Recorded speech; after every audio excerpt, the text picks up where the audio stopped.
우리를 어떻게 그분의 백성으로 만들어 가시는지 보기 위해 이 자리에 모인 말씀 공동체입니다. 우리 모두 이 사실을 기억합시다. 하나님이 여러분 모두와 함께 하시기를.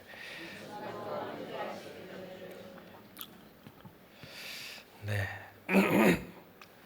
건강하시지요? 네. 날이 몹시 덥습니다.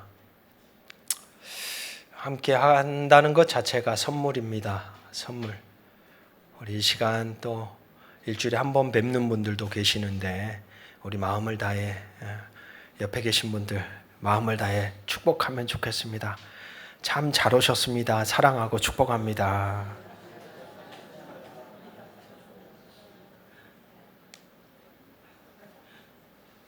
아침에 교회를 오려고 준비하려고 옷을 갈아입는데 창문 밖을 보니까 심겨진 나무가 아주 세차게 흔들리더라고요. 뭐가 부니까 그럴까요? 바람. 근데 딱 그런 생각이 들어요. 느끼지 못하는 마음에 하나님의 영이 지금도 보이지 않으나 운행하고 계시구나. 바람 부는 게 저한테는 참 위로가 되는 순간이었어요.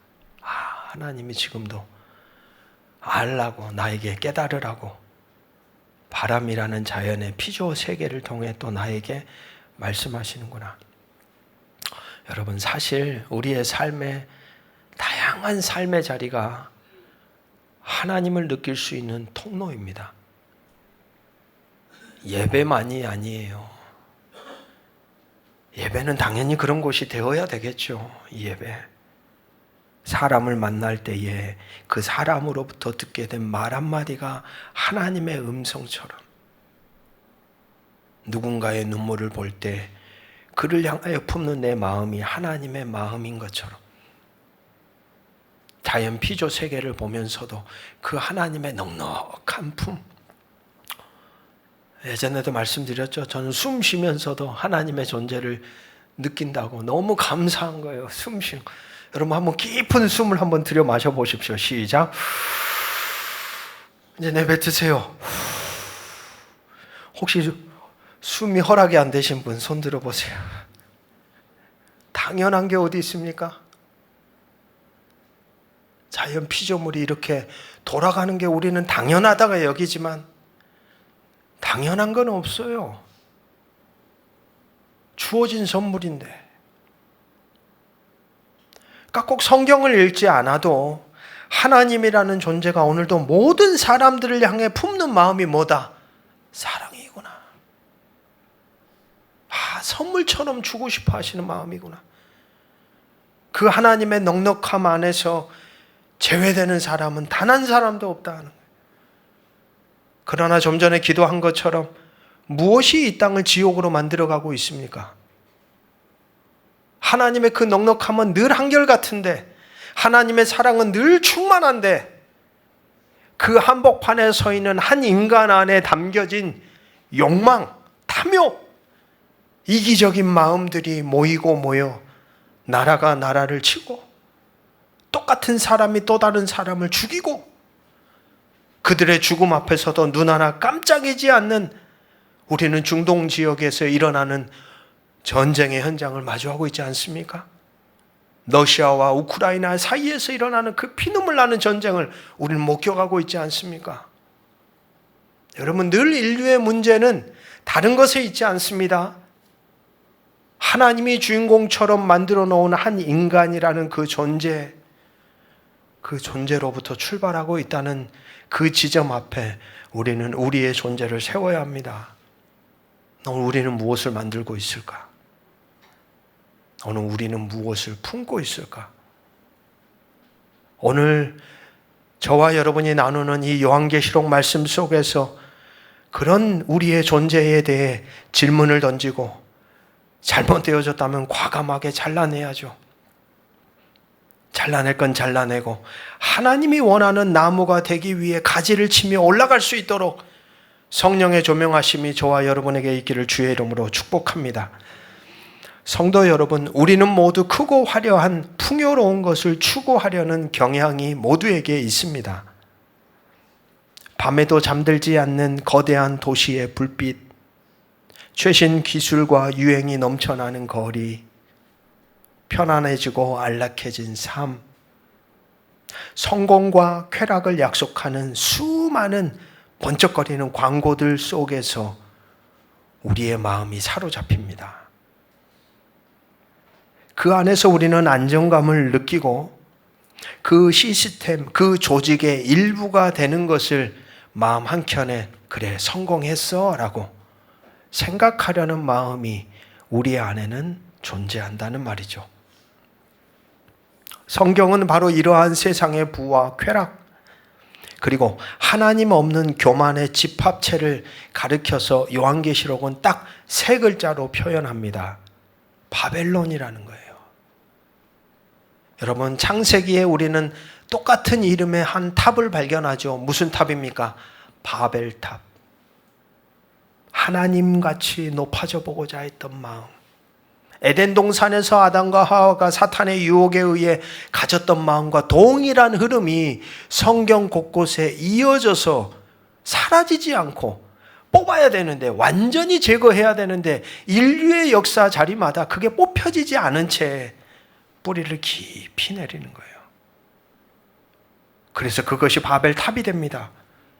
그리고 우리가 읽고 있는 요한계시록 말씀에서는 그게 바벨론이라고 하는 상징의 단어로 드러나고 있는 것이죠. 이 바벨론의 유혹은 늘 시대마다 계속 일어나고 있습니다. 마치 호메로스의 서사시 오디세이아에 나오는 세이렌의 유혹과 같습니다. 오디세이에서 세이렌의 유혹 이야기는 호메로스의 서사시 중에 가장 유명한 에피소드 가운데 하나입니다. 아이들이 그리스 로마 신화 이야기를 자주 읽으니까 어젯밤에 저희 딸한테 물어봤더니 기가 막히게 알고 있더라고요. 그 위에는 새를 하고 있고 밑에는 사람 몸을 하고 있는 그 이야기 아니냐고 그러면서 저한테 막 얘기해 주더라고요. 여러분, 그 이야기는 이런 이야기입니다. 트로이 전쟁을 마치고 고향 이타카로 돌아오는 오디세우스와 그의 선원들이 지중해를 항해합니다. 그때 마법사 키르케로부터 앞으로 만날 위험에 대한 경고의 메시지를 듣죠. 그중 하나가 바로 세이렌들의 유혹입니다. 이 세이렌이란 누구냐면 반은 새, 그리고 반은 여인의 모습을 한 요정들입니다. 그러니까 막 날아다녔겠죠. 근데 이 존재들이 그 지역을 지나가는 사람들의 배가 오면 막 노래를 하는데 이 노래가 너무 아름다운 노래인 거예요. 그 노래를 들으면 취하게 돼요. 그 정신을 못 차리는 거예요. 그리고 나중에 어떻게 되냐? 이 배가 바위에 부딪혀 파선을 당하고 결국은 그 배에 탄 사람들이 모두 다 죽음에 이르게 되는. 그래서 이 세이렌들이 사는 섬 주위에는 이 선원들의 백골이 수북히 쌓여 있는 것이죠. 이 키르케라는 마법사는 그래서 세우스에게 두 가지 방법을 제시합니다. 첫 번째, 선원들의 귀를 다 막아라. 막고 듣지 않으면 되니까. 그리고 또 다른 하나는 너만 노래를 듣되 배의 돛대에 단단히 너를 묶어가지고 꼼짝도 하지 못하게 만들어라. 그러면 순탄하게 지나갈 수 있을 거다. 이 오디세우스는 호기심과 지혜를 동시에 만족시키는 방법을 택합니다. 자기도 귀를 막았으면 됐을 텐데 그 소리를 들어보고 싶은 거예요. 그래서 선원들한테 자기를 묶어라는 거예요. 그리고 어떤 말을 해도 나를 뭐하지 말아라, 풀어주지 말아라. 그리고 나머지 선원들은 귀를 다 막고, 세이렌들이 사는 섬을 지날 때 그들은 오디세우스를 향해 달콤한 노래를 부릅니다. 그 노래라는 게 뭐냐면, 오디세우스여, 그리스의 영광이여, 이리 오소서, 우리의 노래를 들어보소서, 우리는 모든 것을 알고 있나니 하면서 이 노래의 이야기의 초점은 뭐냐면 그 사람의 위대함, 그 사람의 탁월한 능력, 그것을 막 찬미해 주는 거예요. 한 인간. 그러니까 그 이야기를 듣다 보면 사람이란 존재가 자연스럽게 교만하게 되는 거죠. 역시 나야. 자기 소리에 취해 무너져 버리는 한 인간의 모습을 그려주는 이야기입니다. 자신을 풀어달라고 애원했지만 선원들은 그의 사전 명령을 따라 밧줄을 오히려 더 단단하게 조였습니다. 결국 세이렌들의 섬을 무사히 지나갈 수 있었던 것이죠. 여러분, 만약에 이 세이렌이라는 요정과 같은 존재들이 오늘 우리에게 노래를 부른다면 어떨까요?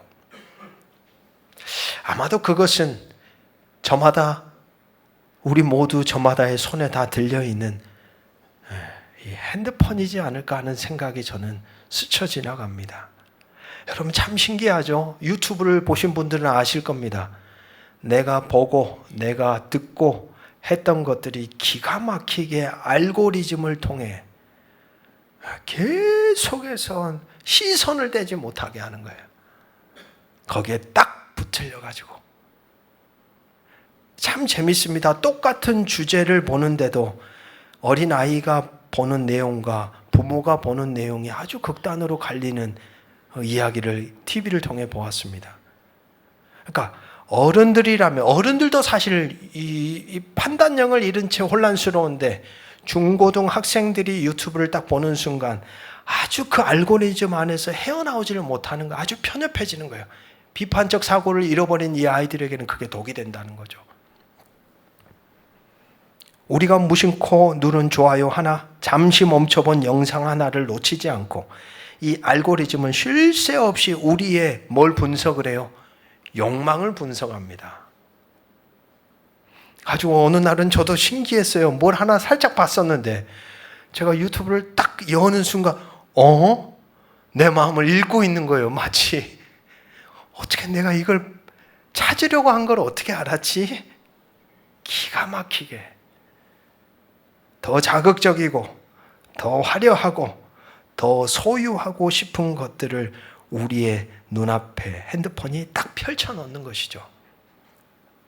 잠들기 전까지 손에서 놓지 못하는 그 작은 화면 속에 우리는 바벨론이 부르는 노래, 너는 아직도 부족해, 너는 아직도 더 가져야 돼, 너는 더 높이 올라서야 돼 라고 하는 메시지를 암묵적으로 계속 듣게 된다는 사실입니다. 그 소리에 우리의 인생이 잠식당하는 것이죠. 바벨론이 우리에게 들려주는 노래가 그렇습니다. 더 가져라, 더 높아져라, 더 즐겨라. 참 달콤한 소리입니다. 하지만 그 끝은 영적 파멸입니다.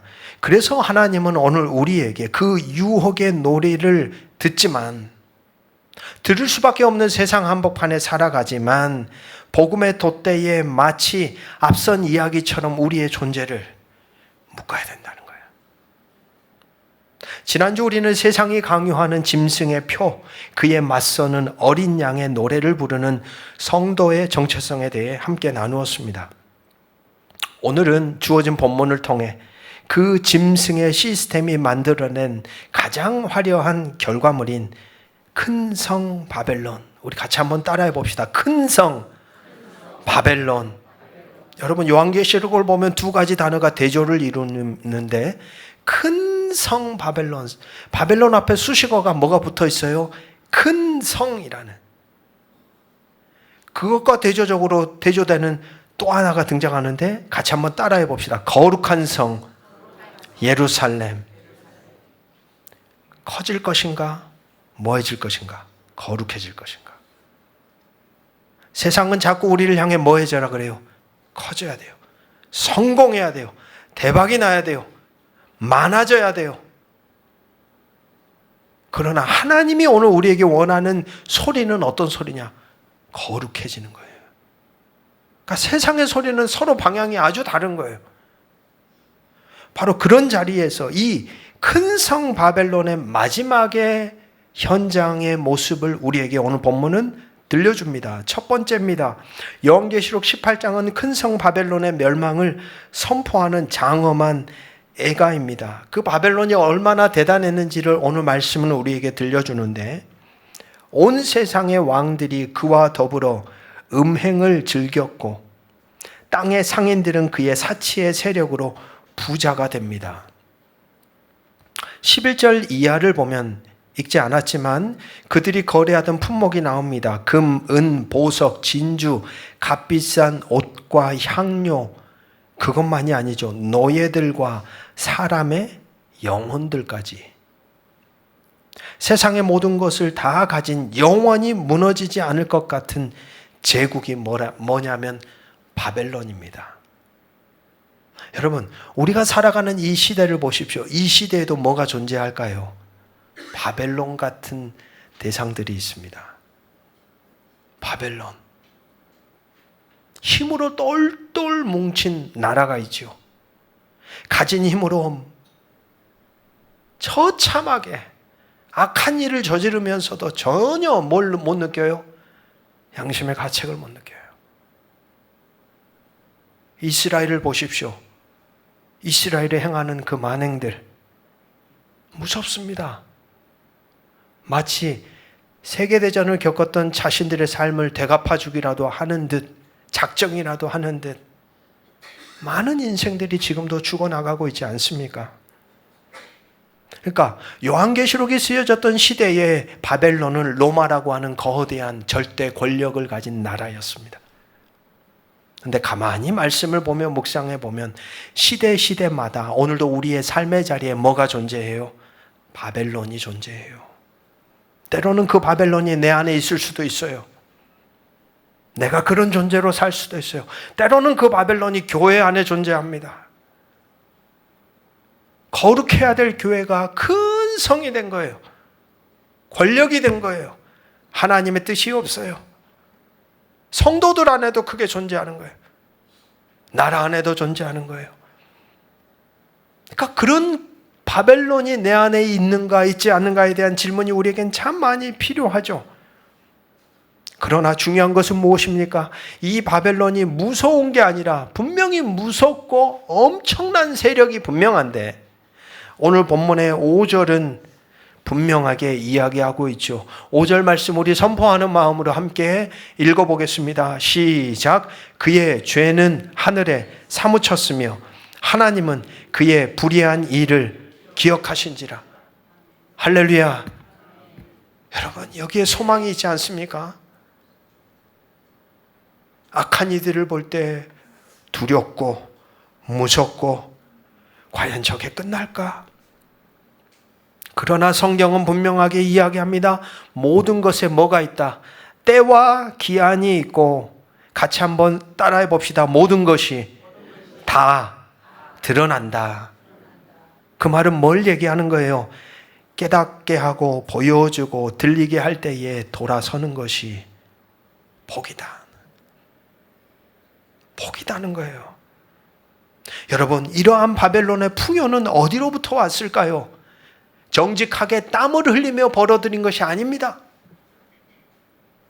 이들은 약자에 대한 억압과 착취, 불의한 거래, 무엇보다 스스로를 높여 나는 여왕으로 앉은 자요 과부가 아니라 결단코 애통함을 당하지 아니하리라 라고 말하는, 정말로 마치 자신이 뭐와 같은, 하나님과 같은 교만이 하늘을 찌르는 그러한 삶으로부터 만들어진 상징적인 게 바로 바벨론이었던 거죠. 경제학자 칼 폴라니는 이러한 세상을 악마의 맷돌이라는 개념으로 설명합니다. 무엇이 악마의 맷돌인가? 인간의 존엄성, 인간이 마땅히 해야 될 사랑, 그리고 서로 이어지고 연결되어 있는 공동체, 예술과 같은 소중한, 인간이 가져야 될 소중한 가치들을 모두 갈아 넣어가지고 딱 하나에 집중시키는 거예요. 뭐요? 돈이 되는가? 경제적 이익이 되는가? 그 한 가지에 가루로 만들어 버리는 그런 것을 바로 악마의 맷돌이라는 표현을 써서 이야기합니다. 오늘 보면 13절은 무엇을 거래했다고까지 말합니까? 향료와 상품뿐 아니라 노예들과 사람들의 영혼들까지 거래했다. 이것이 바로 모든 것을 돈으로 환산하는 악마의 맷돌, 바벨론 시스템의 실체입니다. 여러분, 이 폭염 속에서도 일을 하다가 안타깝게 죽음을 맞이하는 노동자들의 소식을 우린 뉴스를 통해 듣지 않습니까? 어떤 인생은 가치가 없습니까? 어떤 인생은 존엄하지 않다는 말입니까? 이주 노동자들은 그렇게 대해도 되는 것인가요? 아니요. 우리가 하나님의 나라 안에 속한 자로 모든 이들 안에 하나님의 형상이 있음을 우리가 믿음으로 고백하는 자로 산다는 것은 내 인생이 존귀한 만큼 저들의 인생도 존귀한 거, 내 인생에 가치 있는 만큼 그들의 인생도 가치가 있다고 하는 마음으로 그들을 바라보고 대하는 데 있는 것이 아닐까 저는 생각합니다. 바로 악마의 맷돌이 우리 안에도 있다는 거예요. 우리 안에 그것이 자리하고 있다는 거예요. 이것이 바로 바벨론의 실체입니다. 하나님은 이 맷돌에 갈려 신음하는 영혼들의 소리를 들으셨고, 중요한 것은 그러한 삶의 흔적 하나하나가 하늘에 사무쳤다라고 이야기합니다. 바벨론은 하나님 없이도 인간의 힘으로 영원한 번영을 이룰 수 있다고 세상을 미혹하는 거대한 우상이었습니다. 두 번째 4절 말씀입니다. 내 백성아 거기서 나와 그의 죄에 같이 한번 선포합시다. 참여하지 말라. 하나님께서는 당신의 백성에게 무너질 바벨론을 향해 거기서 나오라고 외칩니다. 왜 나와야 합니까? 두 가지 이유입니다. 첫 번째, 그의 죄에 참여하지 말고, 두 번째, 그가 받을 재앙을 받지 않도록. 그러니까 죄에 참여하는 것과 재앙을 받는 것은 서로 따로 노는 게 아니라 서로 연결되어 있는 거죠. 그렇다면 이 말씀은 우리에게 어떤 의미를 가져다 주는 것일까요? 직장을 그만두고 도시를 떠나 깊은 산속으로 들어가라는 물리적인 탈출을 의미하는 말씀일까요? 다 팔고 들어가시게요, 우리 모두. 어디로 가시겠습니까? 구례 지리산으로 가실까요? 수도원을 하나 만들고. 아니요. 만약 그렇다면 세상 속에 빛과 소금으로 살라는 예수님의 말씀의 가르침과는 모순되는 이야기가 아닙니까? 바벨론에서 나오는 것은 그런 물리적인 탈출을 말하는 의미가 아닙니다. 그 바벨론이 따르고 있는 영적, 윤리적 가치관으로부터의 탈출입니다. 그것은 세상 한복판에 살아가되 바벨론의 방식에 동조하지 않는다는 겁니다. 이 말을 다르게 말하면 다른 방식으로 존재하는 거예요. 다른 방식으로 삶을 남겨가는 것을 의미합니다. 우리가 살아가는 세상을 보십시오. 물질 만능주의로부터 나오는 것이 있습니다. 더 많이 소유해야 행복하다는 세상의 거짓된 복음을 거부해야 합니다. 여러분, 얼마만큼 가지면 우리는 행복할까요? 모르겠습니다. 저도 한 10억 있으면 행복할 것 같은 생각을 갖긴 한데, 그러나 속지 마십시오. 인간의 마음은 끝이 없습니다. 끝이 없어요. 소유가 우리를 행복하게 만드는 것이 아닙니다. 오히려 성경은 우리에게 말하죠. 받은 대로 자족하며 살아가는 삶을 강조하지 않습니까? 주신 분이 하나님이심을 신뢰하며 내게 허락된 것 안에서 기쁨으로 하나님을 위하여 살아가고 사람들과 함께 더불어 살아가는 삶을 강조하지 않습니까? 가지려고 하다 보니까 내 곁에 있는 사람들이 다 떠났습니다. 계속 거머쥐려고 하다 보니까 내 곁에 소중한 사람들과의 관계가 다 단절됩니다. 결국은 나 혼자 서 있어요. 여러분, 그것이 과연 인생의 바른 모습일까? 성공지상주의로부터 또한 나오는 것입니다. 과정이야 어쨌든 결과만 좋다는 세상의 논리에 대해 거부하고 정직하게, 성실하게, 진실되고 바르고 옳은 것을 선택하며 살아가는 삶 말입니다. 그리고 무관심과 이기주의로부터 나오는 겁니다. 나의 안락함을 위해 고통을 받는 이웃을 외면하는 바벨론의 방식을 거부하고 그들의 아픔에 기꺼이 참여하는 것입니다. 이번에 나라로부터 지급받는 소비 쿠폰들이 있죠. 다 수령하셨습니까? 받으면서 그런 생각을 해봅니다. 누군가를 위해 이것을 흘러가게 하는 통로로 쓰면 어떨까? 나에게 이게 없어서 내가 살지 못하는 게 아니라면 그 중에 10분의 1이라도 떼서 정말로 필요한 이들, 여러분 보십시오. 모든 국민들이 받은 게 아닙니다. 이 땅에서 일하고 있는, 또 타국에서 이 땅에 와서 일하고 있는 자들은 또 그것을 수령하는 대상에서 제외됐거든요.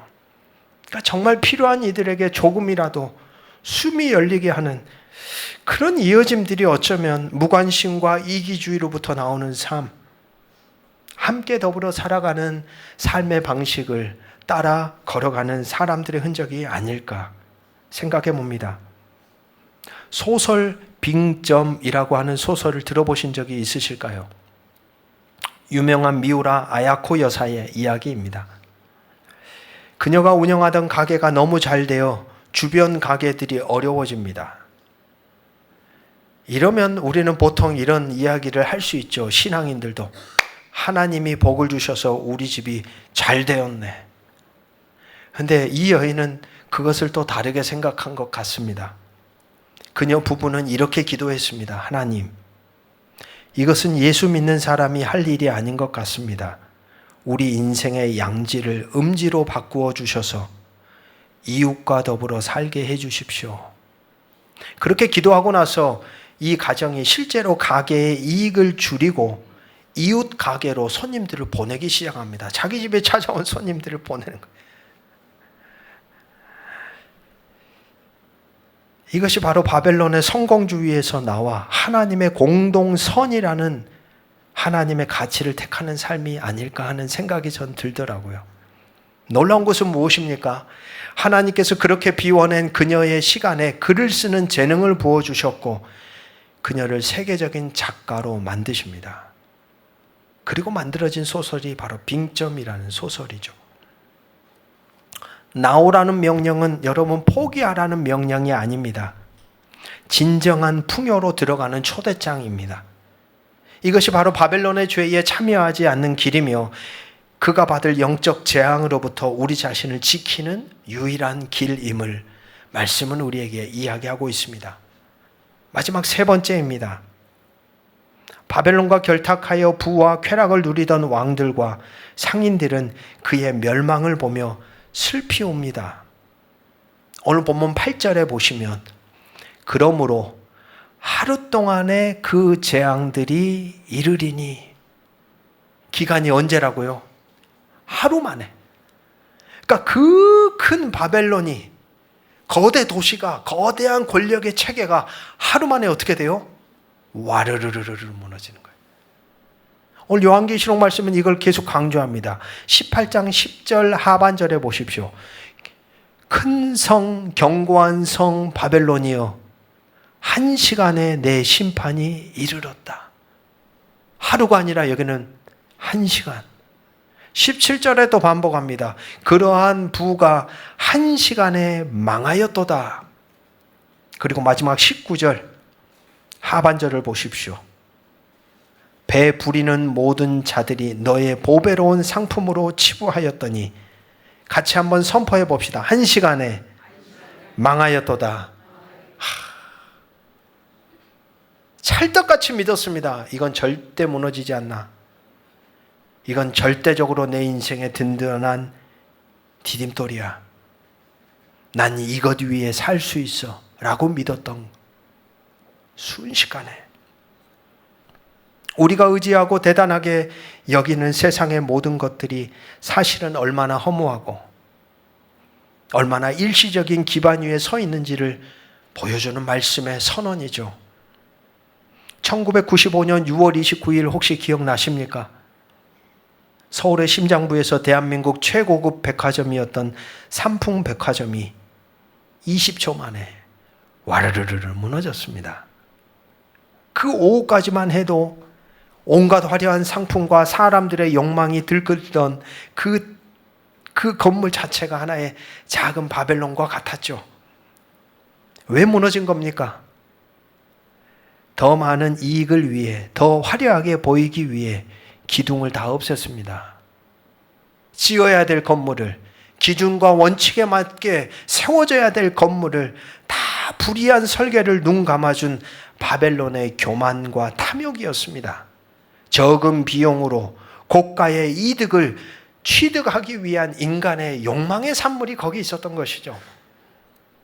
여러분, 우리가 영원할 것이라고 믿으며 인생을 투자하는 돈, 명예, 권력은 하나님의 심판 앞에서 한 시간도 버티지 못하는 것들입니다. 이사야 선지자는 경고합니다. 그날에는 단단한 곳에 박혔던 못이 사그리니 그 못이 부러져 떨어짐으로 그 위에 걸린 물건이 부서지리라. 여러분 어떠신가요? 오늘 여러분의 인생은 어떠한 못으로 박아놓으셨습니까? 그 못은 영원할까요? 그것은 여러분의 인생을 영원히 지탱할 수 있을까요, 과연? 영원할 것 같았던 바벨론이라는 단단한 못, 우리가 그토록 의지하던 세상의 성공이라는 못이 사가 없어지는 순간 모든 빛나는 것들이 요한계시록 말씀처럼 한 시간에 다 무너져 내립니다. 여러분, 이러한 바벨론의 멸망은 성도들에게 두려움의 소식이 아니라 해방과 소망의 소식입니다. 우리를 억압하고 유혹하던, 그래서 불안하게 만들고 두렵게 만들고 열등감을 느끼게 만들고 때로는 우월감을 느끼게 만들며 우리를 채찍질했던 저 거대한 시스템이 무너지고 하나님의 공의가 완전히 실현될 것이라는 약속이기 때문입니다. 우리의 소망은 무너질 바벨론에 있지 않습니다. 여러분은 오늘 어디에 서 계신가요? 영원히 서게 될 하나님의 나라, 새 예루살렘에 있음을 우리는 다시 한번 기억해야 되겠습니다. 사랑하는 말씀의 동역자 여러분, 오늘 말씀은 우리에게 선언합니다. 내 백성아, 거기서 나오라. 이 음성은 2000년 전 소아시아 성도들에게만 들렸던 음성이 아닙니다. 오늘을 살아가는 바로 우리에게 들려주시는 주의 간절한 초대이지요. 세상의 가치관으로부터 나와서 하나님의 가치관으로 살아가라는 사랑의 명령입니다. 우리의 소망은 사라질 세상의 부와 명예에 있지 않습니다.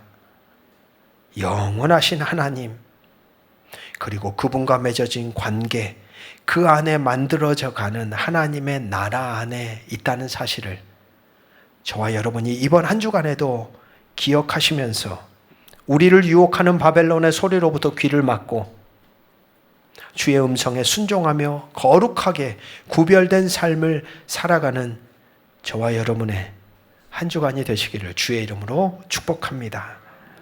모든 빛나는 것들이 한 시간에 무너지는 세상 속에서 주님, 우리는 주의 식탁 앞에 섭니다. 바벨론의 잔치는 끝났지만 주의 잔치는 이제 시작됩니다. 우리를 위해 찢기신 이 떡을 보며 세상의 헛된 풍요를 위해 스스로를 팔던 우리의 흔적을 고백합니다. 이 떡을 먹고 허물어진 우리의 삶이 주의 몸 안에 다시 세워지게 하옵소서. 우리를 위해 흘리신 이 잔을 보며 세상의 성공에 취해 이웃의 신음을 외면하던 우리의 무관심을 직면하게 됩니다.